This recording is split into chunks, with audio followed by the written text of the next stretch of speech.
staying back. So it's the last presentation of the day. Like I said, I've just taken up this role. So you might have heard from my MD in the past, Shashank Joshi, who's a very prolific speaker on the elets events.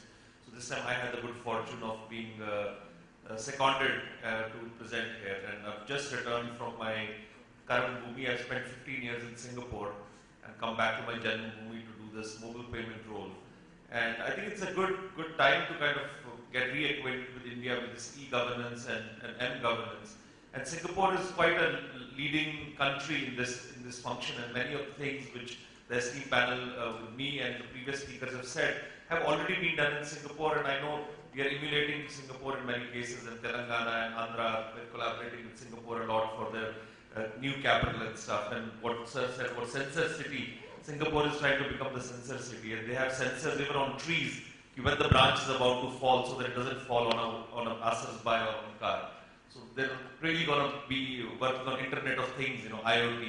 So coming back to where we are today, I'm saying life has also come a full circle. So I've been 20 years in banking and payments, worked with international companies like Visa, Citibank, and IBM and First Data, and now got this opportunity to join a very nice setup. Money on Mobile is a 5-year-old company. It's RBI approved prepaid issuer in India, and it's serviced about 150 million customers in the last 5 years of its journey. It has about 250,000 retailers, agents who make an additional adjunct living from selling digital services to their customers. So when Mr. Jagannathan was talking about that the avarice and the greed of the PDS distributor to pilfer some of the grains and make money in the open market by a 40 times arbitrage, and looking at Singapore where they pay their ministers and prime ministers industry salaries so that they don't take bribes and fall for greed, could be kind of circumvented by mobile money. And if all those PDS guys, they have a catchment of say maybe 500 to 1,000 families who that guy caters to once a month.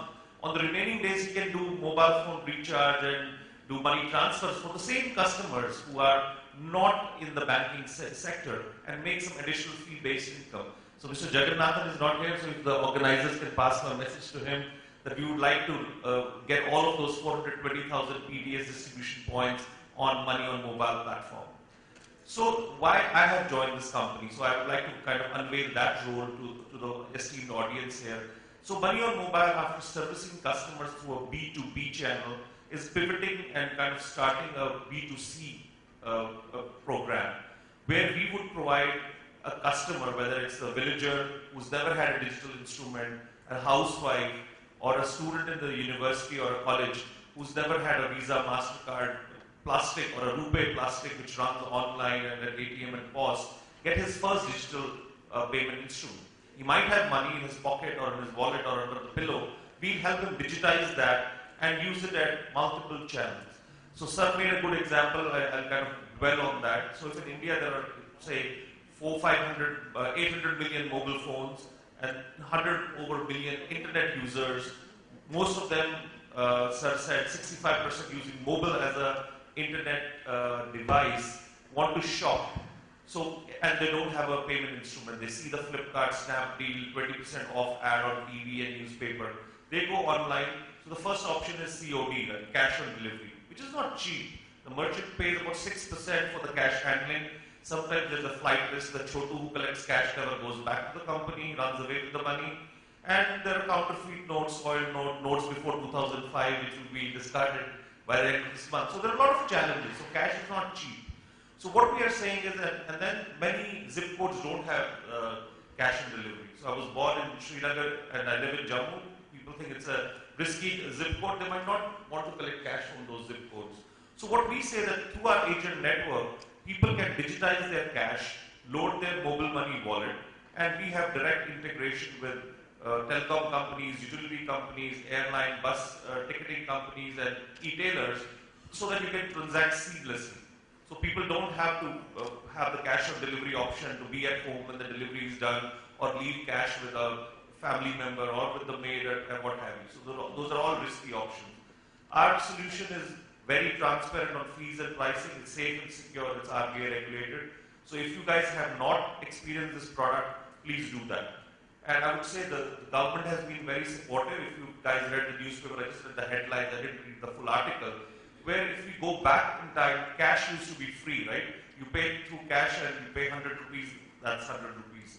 Then the cards came in, they said we charge you 102 for the card because we have to pay 2% for commission to the bank, and it became 102 like petrol and jewelry and what have you.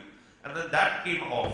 But then now today's guideline from Finance Ministry says that merchants who have more than 50% of their retail sales on digital payment instrument, they didn't specify it has to be a plastic, will get 1 to 2% VAT rebate. So now digital money has become cheaper for the merchant rather than the old clamor where we used to say, "Mere ko 2 taka lagta hai, uska 2 taka bachta hai." He's going to be a spokesperson and say, "Boss, can you give me your RuPay card or can you give me your mobile money wallet because mera 2 taka bachta hai." So I think that's going to start the trend. So because we have a two-sided economy, there are consumers who have to have the digital money and shopkeepers who should be willing to accept the digital money. So if there's a kind of a incentive equilibrium where there is no cost to the consumer and there's an incentive to the merchant, I think it's going to fly like anything. And a lot of people ask me, so are you another Paytm? So I said, nobody asks the RuPay, are you the domestic Visa? Because the whole customer base is different. So Paytm today is for people who want to take Uber, connect a credit card with it, spend 2% to load the wallet and then make the payment. So we are the first payment instrument of people who's never even seen a bank account, even on plastic, or Visa or MasterCard kind of plastic. So we want to take a pole position. We might look in the form factor because anybody who has a mobile can get money on mobile. We work on smartphones, Windows, Android, iPhone, and even feature phones on an SMS-based solution. So we are for everybody. We don't distinguish between haves and have-nots. We offer all use cases on this. And if you are not too sure to go on self-service, you can go through the agent-assisted model. We have 250,000 locations. We're going to come up with a consumer app to discover those agents. If I don't even know that my bagal wali dukaan mein ye chalta hai ki nahi, so I can do a self-discovery on the location-based service. Again, a sensor. So mobile phone is a sensor. It will tell you, okay, you are in Connaught Place in La Meridian. This petrol station accepts it, and this kirana shop you can load money, so that you are not left stranded either without money in it or without knowing where you can use this money. So I think I'll leave it at that, and I'll encourage you guys to experience our product. And I'm going to bring a lot of innovation from what I've learned in mature markets and the large multinationals. And we'll talk again whenever I get an opportunity at any elets event, and I'll share the progress. Thank you very much.